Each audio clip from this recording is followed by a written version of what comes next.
ಎಲ್ರಿಗೂ ನಮಸ್ಕಾರ. ಅನೇಕ ವರ್ಷಗಳ ಒಂದು ಕನಸು ನನಸಾಗುವಂತ ಒಂದು ಗಂಟೆಗಳು ಮಾತ್ರ ಉಳಿದಿದೆ. ತಮಗೆಲ್ಲರೂ ಕೂಡ ಗೊತ್ತಿದೆ, ನಮ್ಮ ಶರಾವತಿ ಮುಳುಗಡೆ ಸಂತಸರ ಒಂದು ಕಣ್ಣೀರಿನ ಕತೆ.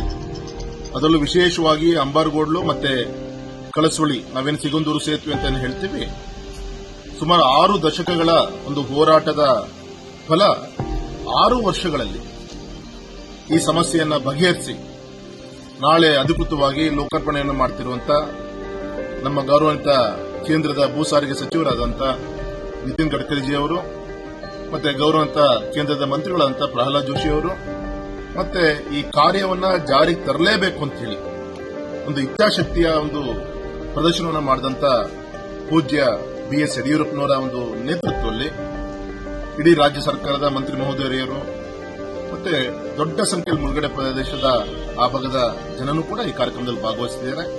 ನಾಳೆ ಬೆಳಗ್ಗೆ 12:15 ಸಾಗರದ ನೆಹರು ಮೈದಾನದಲ್ಲಿ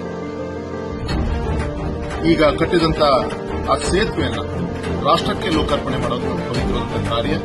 ದಯಮಾಡಿ ನಾನು ಕೈ ಮುಗಿದು ವಿನಂತಿಯನ್ನು ಮಾಡ್ಕೊಳ್ತೀನಿ, ಈ ಒಂದು ವಿಶೇಷವಾದಂತಹ ಒಂದು ಸಂದರ್ಭವನ್ನ ನಾವೆಲ್ಲರೂ ಕೂಡ ಬರಬೇಕು, ಆ ಕಾರ್ಯಕ್ರಮದಲ್ಲಿ ಭಾಗವಹಿಸಬೇಕು.